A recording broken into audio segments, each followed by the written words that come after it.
먼저 하나님 말씀 읽고 그 다음에 호산나 찬양하겠습니다. 마가복음 1장 1절 외웠으면 하고요. 시작 같이. 하나님의 아들 예수 그리스도의 복음의 시작이라. 아멘.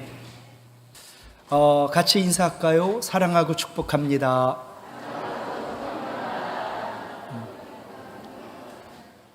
제가 강대상에 와서 좀 웃고 싶은데요, 이 자리에 올라오면 긴장을 해가지고 다시 한번 인사하실래요? 사랑하고 축복합니다. 또 고백합니다. 하나님의 불쌍히 여기소서 나는 죄인입니다. 오늘 말씀 외웠으면 해요. 시작. 하나님의 아들 예수 그리스도의 복음의 시작이라. 마가복음의 주제가 무엇일까요? 이따가 이거 다 써갖고 내고 가야 되는 거 아시죠?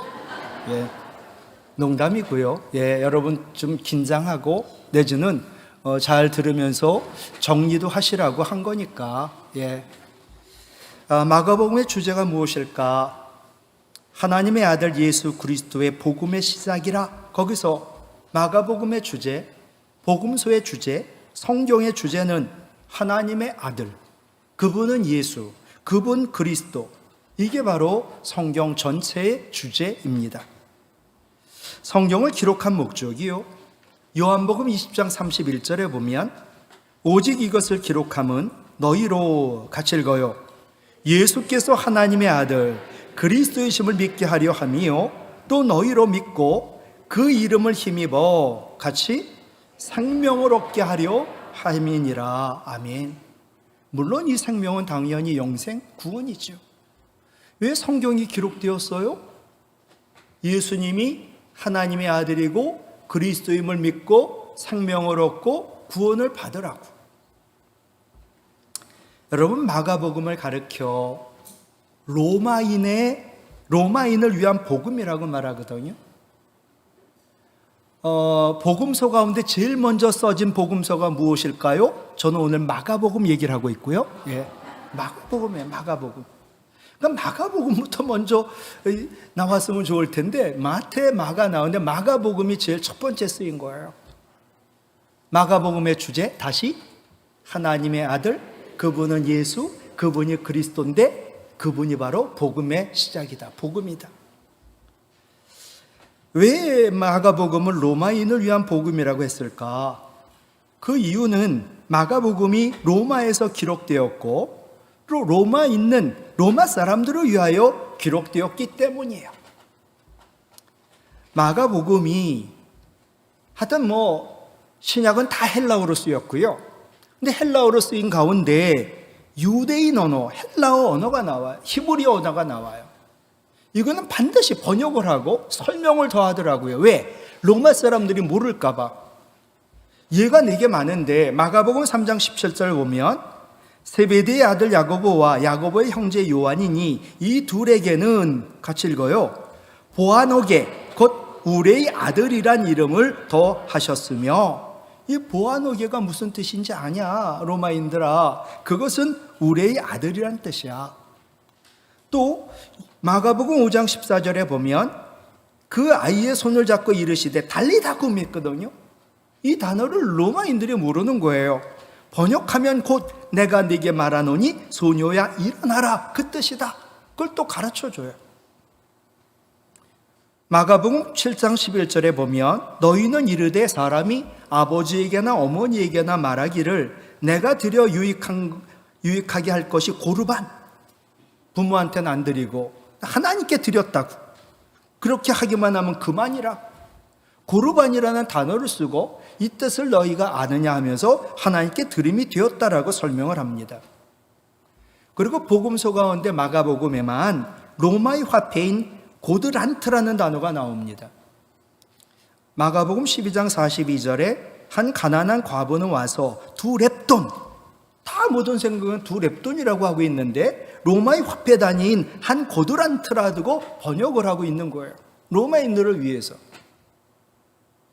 또 로마 군인의 직급 가운데 시위병이라는 단어가 있어요. 헬라어로. 마가복음 6장 27절에 왕이 곧 시위병 하나를 보내요.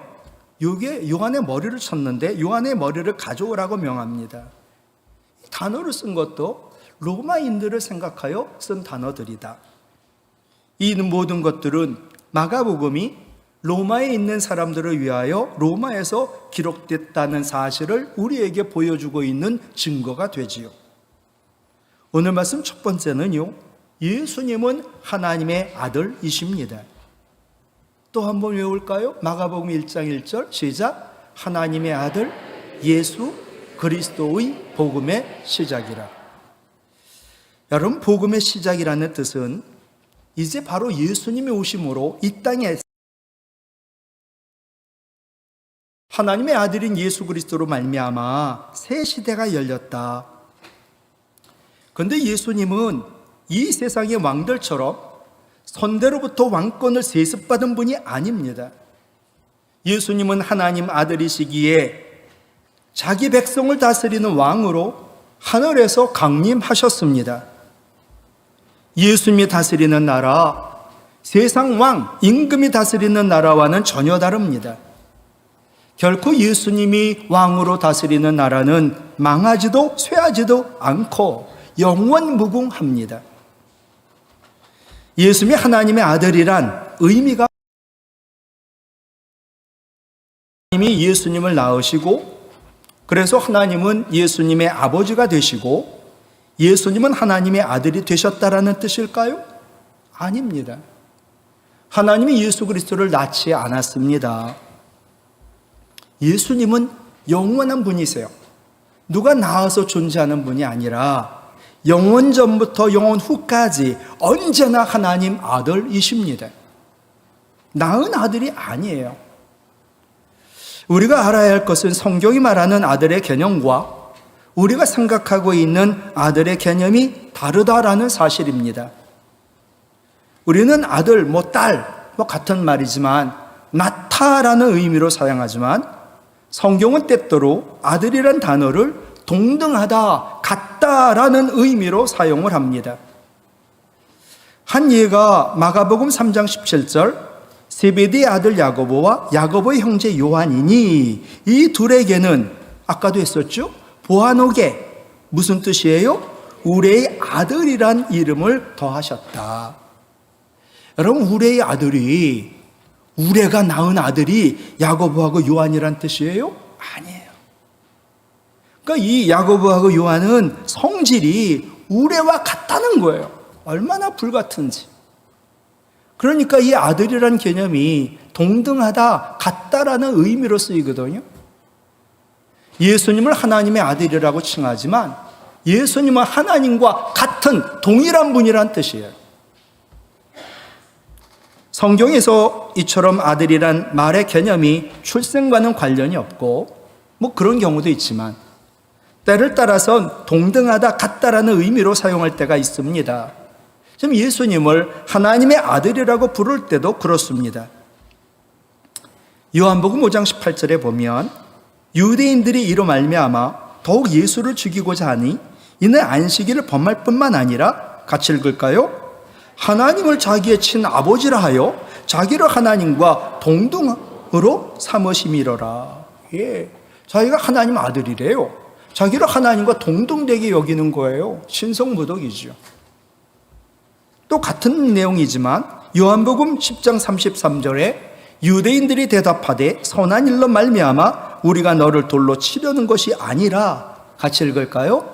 신성모독으로 인함이니 내가 사람이 되어 자칭 하나님이라 하미로다. 하나님의 아들이란 말이 자기를 하나님이라고 하는 것과 같다는 뜻이거든요. 이와 같이 유대인들에게 하나님 아들이라는 말은 하나님과 동등하다라는 사실을 의미합니다. 그래서 예수님을 신성모독이란 죄목을 붙여 로마인들의 손을 빌려 예수님을 십자가에 못 박아 죽였던 것입니다. 예수님을 하나님의 아들이라고 부른 것은 예수님이 바로 하나님이라는 사실을 드러내는 것이지요. 사도 바울의 표현을 빌린다면 예수님의 근본은 같이요? 하나님의 본체이시기에 예수님은 하나님과 동등하다, 하나님과 같다. 두 번째로 예수님은 그리스도이십니다. 그러니까 오늘 마가복음 1장 1절 자세히 보세요. 하나님의 아들, 그분이 예수, 또 그분을 설명한 게 그리스도예요. 그죠? 그러니까 예수를 가운데 놓고 앞에는 하나님의 아들이라고 설명하고 뒤에는 그리스도라고 설명하고, 그러니까 예수님은 하나님의 아들, 하나님과 동등된 분이시고 예수님은 그리스도다. 새로운 시대를 열어주신 통치자, 그 왕의 이름을 밝히고 있는데 그분의 이름은 예수 그리스도이십니다. 그럼 예수의 뜻은 무엇이고 그리스도의 뜻은 무엇일까요? 예수는 임명을 가리키고 그리스도는 직명을 가리킵니다. 예수는 예수님의 임명, 이름이에요. 근데 그리스도는 예수님의 왕명이에요. 예. 먼저 예수, 누가 예수님에게 예수라는 이름을 지어줬을까요? 물론 그분은 하나님이신데 천사가 요셉에게 나타나, 천사가 마리아에게 나타나 요셉이라는 이름을 알려줍니다. 먼저 마가복음 1장 21절, 천사가요 요셉에게 나타났어요. 아들을 낳으리니 이름을 예수라 하라. 이는 그가 같이요 자기 백성을 그들의 죄에서 구원할 자이심이라 하니라. 아멘. 또 이번에는 천사가 마리아에게 나타났어요. 누가복음 1장 31절, 보라 내가 잉태하여 아들을 낳으리니, 시작, 그 이름을 예수라 하라. 예. 천사가 요셉에게도 나타나고 천사가 마리아에게도 나타나고 하나님이 천사를 보낸 거죠. 그래서 이름을 딱 지정해 줬어요. 예수라고. 그러니까 예수님이 탄생하시기 전에 천사가, 하나님이죠, 요셉과 마리아에게 각각 나타납니다. 그리고 태어날 아이 이름을 예수라고 일러 주었지요. 왜요? 예수님은 자기 백성을 그들의 죄에서 구원할 자이시기 때문이지요. 그러니까 예수님은 당연히 예수라는 이름을 가져야 돼요. 왜? 죄 많은 자기 백성을 죄에서 구원할 자이시니까. 그리고 예수님에게 이 같은 이름이 주어졌다는 것, 바로 예수님 사명을 말하는 거죠. 여러분, 예수님 사명이 뭐예요? 죄인인 우리를 죄에서, 더 나아가 사망 죽음에서 우리를 구원하시는 거죠. 그럼 그리스도가 무엇일까요? 그리스도는 헬라어예요. 그리고 히브리어는 메시아예요. 여러분, 다시, 성경은 구약과 신약으로 써 있죠. 구약은 무슨 언어로 써 있을까요? 히브리어로 쓰였어요. 이스라엘 말로. 그리고 신약은 뭐로 써 있어요? 헬라어로. 지금으로 하면 그리스어인데 지금 그것과 똑같진 않아요. 그래서 구약은 히브리어, 신약은 헬라어. 그리스도는 신약의 헬라어예요. 그러면 구약의 히브리어는 그 단어가 뭐냐? 그게 메시아예요. 그러니까 그리스도라는 말이나 메시아라는 말이나 똑같은 말이죠. 그리스도는 헬라어, 메시아는 히브리어. 요한복음 4장 25절에 보면 사마리아 여자가 이르되 메시아 곧 그리스도라 하는 이가, 이 여자도 알고 있어요. 그죠? 메시아, 그 메시아 히브리어, 그리스도 헬라어 하는 이가 오실 줄을 내가 아노니 그가 오시면 모든 것을 우리에게 알려주시리이다. 예. 여러분, 메시아의 의미가 무엇을 부음받은 자일까요? 예, 기름을 부음받은 자거든요. 메시아, 그리스도라는 의미가 기름 부음받은 자예요. 그러면 왜 하나님은 사람에게 기름을 부어주실까요? 왜 사람에게 기름을 부어주실까요? 하나님 대신해서 그 사람이 어떤 특정한 일을 할 수 있도록 하나님이 자기의 권한을 그에게 위임하신다는 뜻이에요. 그에게 기름 부으죠. 너는 내가 임명했다. 내가 맡긴 일을 네가 감당할 수 있다. 내가 능력 주고 도와주마. 여러분, 구약 때 세 직분에게 그 기름을 부어줬거든요. 하나는 제사장, 또 하나는 선지자, 또 하나는 왕이에요. 제사장에도 기름 부어주고요. 선지자를 임명할 때도 기름 부어주고요. 왕을 임명할 때도 기름을 부어줬어요. 여러분, 제사장 역할은요, 하나님과 사람 사이를 이어주는 역할을 해요. 선지자의 역할은요, 하나님 말씀을 사람들에게 전하는 역할을 해요. 왕의 역할은요, 하나님 뜻대로 백성을 다스리는 역할을 해요. 근데 구약 성경은 메시아가 강림하셔서 자기 백성을 구원하실 것이라고 예언했고, 이 예언대로 예수님은 메시아로 이 땅에 오셨어요. 그래서 신약 성경은 예수님이 제사장과 선지자와 왕의 직분을 동시에 지닌 메시아로 그리스도로 오셨음을 밝히고 있죠. 그러니까 예수님은 제사장이요, 예수님은 선지자요, 예수님은 왕이신 거예요. 그런데 마가복음은 예수님을 제사장이나 선지자로 묘사하기보다는 왕으로 묘사하고 있어요. 그 이유는 예수님이 왕으로 오셔서 새로운 시대를 여셨기 때문이지요. 왕으로 오신 예수님에 의해서 복음이 시작되었기 때문이지요. 예수님은 지금도 우리의 왕으로 우리를 다스리고 계신 줄로 믿습니다. 왕이신 예수님은 우리를 위하여 새 시대를 열어주셨습니다. 세 번째, 이제 됐죠? 예수님을 가운데 놓고 하나님의 아들, 또 예수님을 가운데 놓고 그 뒤에 그리스도. 하나님의 아들이 예수요, 예수가 그리스도인데 이분이 복음의 시작이에요. 여러분, 마가복음 1장을 헬라어 원문으로 얘기하면 이 헬라어 그 마가복음이 딱 시작하는 첫 단어가 뭐냐 하면 바로 시작이에요, 시작. 지금 우리는 보시죠. 하나님의 아들이 번역을 했더니 하나님의 아들이 첫 단어잖아요. 근데 헬라어 원문을 보면 시작이라는 단어가 먼저 시작이 되는 거예요. 이것은 창세기 1장 1절에 창세기 1장 1절도 딱 시작이 태초예요. 요한복음 1장 1절도 첫 단어가 태초예요. 창세기 1장 1절도 태초에 하나님이 천지를 창조하셨다. 히브리어 본문이 그렇고 태초가 먼저 시작이 되거든요. 근데 오늘 마가복음 1장 1절도 이 시작이 태초라는 단어랑 똑같은 단어거든요. 라는 단어를 사용해 이제 새로운 시대가 활짝 열렸다. 누가 오셔서?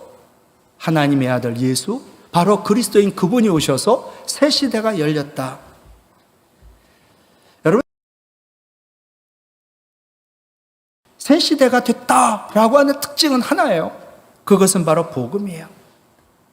이분이 오셔가지고 새로운 시대, 행복한 시대, 기쁨의 시대, 은혜의 시대, 즐겁고 그리고 좋은 그런 시대가 시작이 되었다. 이제는 좋은 시대가 되었다. 곧 기쁨과 즐거움의 시대가 새롭게 열렸다라는 뜻이지요. 헬라어로 복음을 유앙겔리온이라고 말하거든요. 이 유앙겔리온이라는 헬라어가 좋다라는 유와 소식이라는 앙겔리온이 합쳐서 이루어진 단어예요. 그러니까 복음이라는 이 헬라어의 원뜻은 뭐냐? 좋은 소식, 기쁜 소식, 복된 소식이라는 거거든요. 하나님의 아들인 예수님, 그분이 그리스도인데 이분이 바로 좋은 소식, 기쁜 소식, 복된 소식의 시작이에요. 근데 복음이라는 단어에 대하여 성경마다 아무 설명을 하지 않아요. 이 얘기는 뭐냐 하면 예수님 당시 사람들이 복음이라는 단어를 잘 알고 있었다는 얘기거든요. 그럼 그 당시 예수님 당시 사람들이 이해하고 있던 복음의 의미는 무엇일까? 그들은 이제 구약을 통해서 아는 거니까 구약 성경에서 복음의 의미를 가장 잘 설명하고 있는 책, 바로 그것은 이사야서입니다. 그래서 신학자들은 이사야서를 마태복음, 마가복음, 누가복음, 요한복음 다음에 제5복음서라고 부르기도 해요. 이 이사야서에서 유앙겔리온이라는 복음이라는 단어를 이야기하고 있거든요. 이사야서가 기록될 당시 이스라엘 백성들 바벨론에서 포로 생활하고 있습니다. 그런데 하나님이 이사야 선지자를 통하여 곧 그들에게 회복의 역사를 이룰 것임을 선포하셨습니다. 우리가 포로 생활하고 힘들고 어렵고 정말 정말 힘든데 이제 새로운 역사가 시작된다. 좋은 소식이 있다. 복음을 전하는 거예요. 먼저 이사야 40장 9절을 보면 아름다운 소식을 시온에 전하는 자여 너는 높은 산에 오르라. 아름다운 소식을 예루살렘에 전하는 자여 너는 힘써 소리를 높이라. 이 아름다운 소식 70인역에 라틴어로 해갖고 이게 헬라어로 얘기하는 게 유앙겔리온 복음이에요. 좋은 소식, 기쁜 소식, 뭐 이런 게 이제 복된 소식, 이게 그 복음인데 이사야서에서는 아름다운 소식이 바로 복음이에요. 여기서 아름다운 소식이 바로 유앙겔리온 복음을 말하죠. 그럼 아름다운 소식, 복음의 의미는 무엇일까? 이사야 40장 10절로 11절에 보면 보라 주 여호와께서 장차 강한 자로 임할 것이요. 우리 하나님이 임하신다는 거예요. 이게 예수님에 대한 예언이죠. 친히 그의 팔로 다스릴 것이라. 보라 상급이 그에게 있고 보응이 그의 앞에 있으며 그는 목자같이 양떼를 먹이시며 어린 양을 그 팔로 모아 품에 안으시며 젖먹이는 암컷들을 온순히 인도하시리로다. 다 예수님에 대한 얘기거든요. 이게 바로 지금 아름다운 복음, 아름다운 소식, 복음을 이야기하는데 복음이란 뭐냐?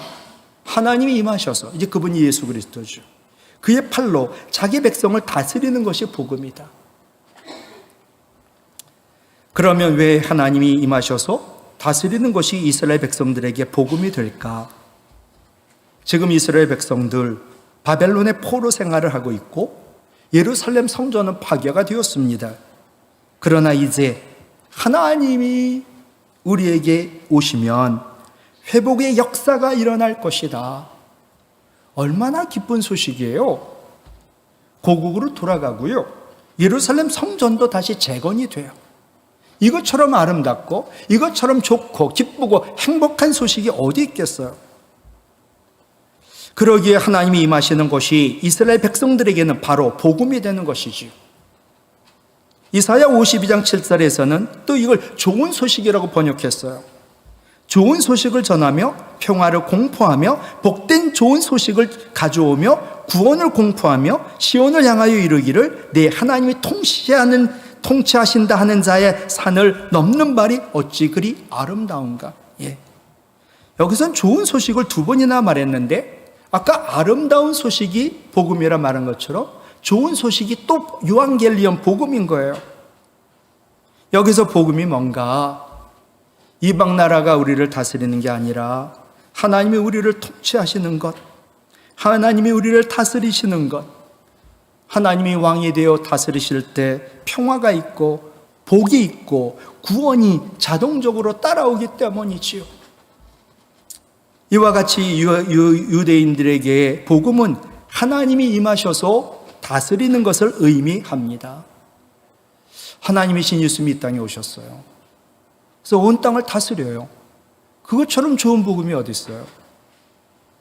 하나님이 이 땅에 임하시면요, 새 시대가 열리고요, 하나님이 다스리시면요, 모든 문제가 해결이 되고요, 모든 복이 임하거든요.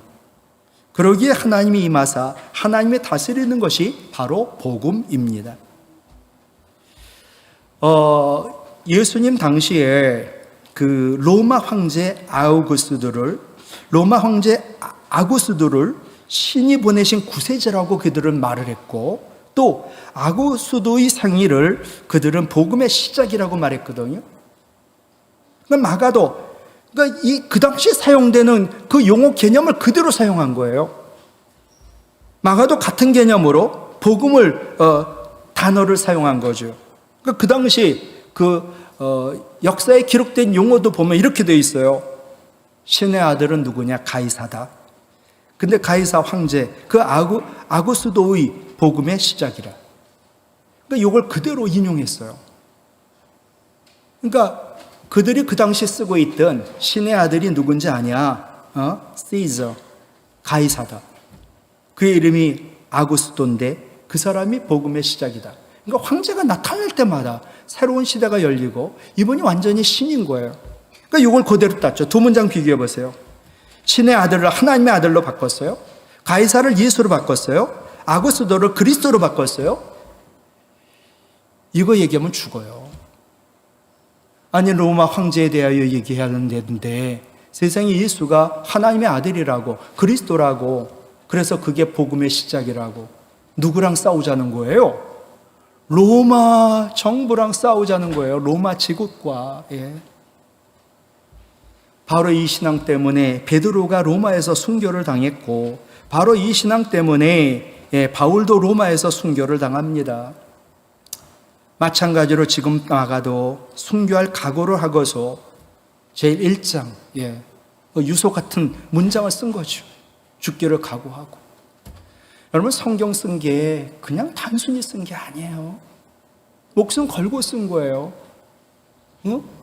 로마 황제가 태어남으로 새로운 시대 복음의 시작이라는 단어가 쓰여진 일반적으로 쓰일 그 당시 하나님의 아들 예수가 그리스도인데 이분이 복음의 시작이라고 마찬가지로 지금 마가도 순교할 각오를 하고서 자신이 기록한 복음서의 가장 첫머리에 자기의 신앙을 분명하고도 담대하게 고백한 거지요. 여러분 그러실 수 있어요? 오늘도 얘기했죠. 여호와의 날이 임한다. 심판의 날이 임한다. 최후의 심판의 날이 임한다. 그럴 때 너 예수 믿을래? 안 믿을래? 안 믿으면 살려주는데 믿으면 너 죽어. 정말 뭐 그런 일 없겠죠. 만약에 그런 상황이 됐을 때 우리가 예수는 하나님의 아들이야. 예수는 그리스도야. 그분은 복음이야. 나는 그 예수를 믿음으로 나는 하나님의 자녀, 하나님 백성이야. 죽이려면 죽여. 나는 천국 가니까. 이 신앙을 가져야 된다는 거예요. 다시 한번 읽지요. 하나님의 아들 예수 그리스도의 복음의 시작이라. 아멘. 우리에게도 이와 같은 분명하고도 확신에 찬 신앙 고백이 있기를 바랍니다. 그래서 예수님이 우리를 위하여 새 시대를 활짝 열어주시고 또 아울러 예수님이 우리에게 구원과 평화의 복을 풍성하게 내려주셔서 생명의 복음을, 능력의 복음을 잘 전하며 사는 성도와 교회가 되기를 주님의 이름으로 부탁을 드립니다. 하나님 아버지 감사합니다. 오늘도 우리에게 신앙에 처음 쌓는 것, 예수는 하나님의 아들, 하나님과 동등된 하나님이시지요.